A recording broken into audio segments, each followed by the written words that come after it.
6. I want to get you over to the weather now, starting with a lightning strike at an intersection near UT Southwestern. Thanks to Dan Shaw for sending us this video from Dallas at Maple Avenue and Medical District Drive. Just one of many images viewers are sending us on another busy weather day. Yeah, the water has led to some flooding on the roads. Look at that. Several lanes are covered in water there at 35 and Market Center in Dallas. This place is notorious for ponding and flooding when we get a lot of rain too quickly. We've seen cars driving around that water all afternoon. And we've seen significant flooding in at least one neighborhood in Tarrant County. This video is from a residential area of Crowley, just south of Fort Worth. And meteorologist Jessie Hawila is here to answer questions. My neighbor texted me from the airport. She wanted to know if her flight was going to get out of here this afternoon. We're getting a break now. So most of North Texas is kind of in this lull, except for the southern portions. But a third round of thunderstorms for just today alone is on the way later tonight.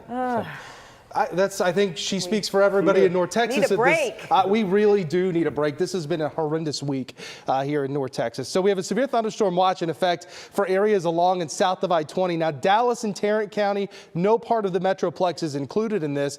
That again is until 9 o'clock, and the severe threat's winding down, and the flash flood warnings that were in effect for the Metroplex have expired. So no part of the Metroplex under flash flood warnings, but there are lots of flash flood warnings from Ellis County down into Hill County, Navarro County. All the severe weather has pressed south of North Texas. Still some heavy rain in Henderson County from Tyler down through Athens and Mejia, still clinging on to some heavy rain. So North Texas is in a break at this moment. But if you look off to the west, and this is what we were going to be monitoring this afternoon and evening, is do these thunderstorms take shape abruptly from Midland up to Lubbock and Amarillo? And they are. That will become our next round of thunderstorms that we'll get here late tonight into the overnight. Some of those could be on the stronger side with winds up to 60, but overall the severe threat will be mitigated to just about 60-mile-an-hour winds and maybe some nickel-size hail, maybe up to quarters, but certainly some heavy rain. So here's a look at the timing of this next round. Again, this evening, if you're watching the Mavs game or you're going out, things really look okay. We are in a bit of a break. By 11 o'clock, Seymour down through Abilene, thunderstorms by 2 to 3 o'clock in the morning. It's in the Dallas-Fort Worth area, so we expect heavy rain, thunder, lightning, maybe some gusty winds at 3 a.m. Then the heaviest rain moves into East Texas by 7. So again, the overnight, all the way through early tomorrow morning, a bit on the rainy side. Some severe weather is possible, a level 2 slight risk for most of North Texas. Again, the main threats, damaging winds up to 60 and up to quarter-size hail. Flash flooding has been a problem today. We've seen all the water standing on roads. Let's get over to Stacia Wilson for an update on how the roads are looking now. All right, thanks, Jesse. Starting with what I-35E at Market Center looks like now. Just a couple of moments ago, we showed you all the flooding that was happening there. I-35 northbound, at least 3 lanes were blocked as a result of that high water. I did see some crews come out and work on it. Unfortunately, traffic's kind of heavy, but it definitely, that water has died down and it looks a lot safer. All right, also just want to go ahead and show you what's happening as far as any type of slowdown we're seeing. And it does look like a typical Friday, but earlier this afternoon, that weather was just wreaking havoc across our roadways. And by the way, it's Thursday, not Friday. All right, let's go ahead and add our radar.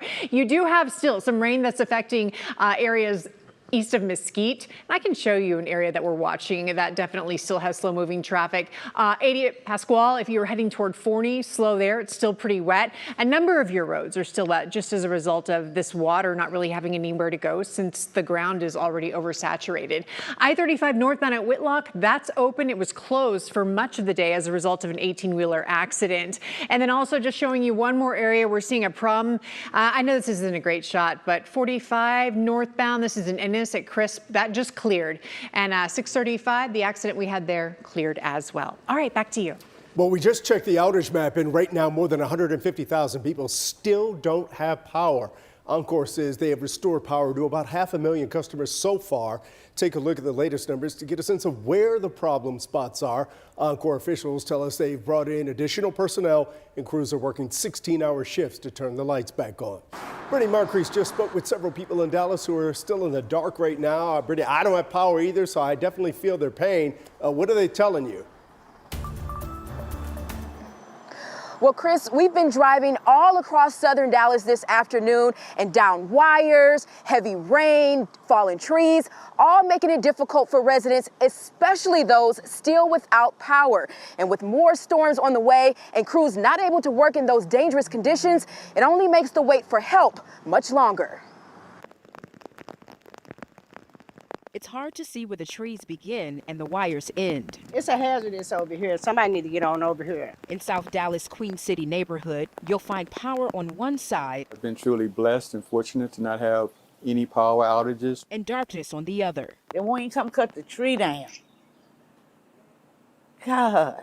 Sharon Murphy and her neighbors' power have been out since Tuesday. Losing my food, losing my health is getting bad. It's where I'm falling and I'm dizzy. Power lines and trees down, poles barely hanging on, and residents Pissed off. Sharnette Savage says the last time she saw any crews here was Tuesday. Neglected. You know, they don't care. So she's putting her own cones out to keep people from downed wires. But we're going to do what we have to do to survive and keep going until things get right. Some sharing generators and others opening up their doors. We're going to always watch out and look out for each other. Encore tells WFAA they can't give an exact day for restoration with storms continuing. I can see it hurts. Yeah.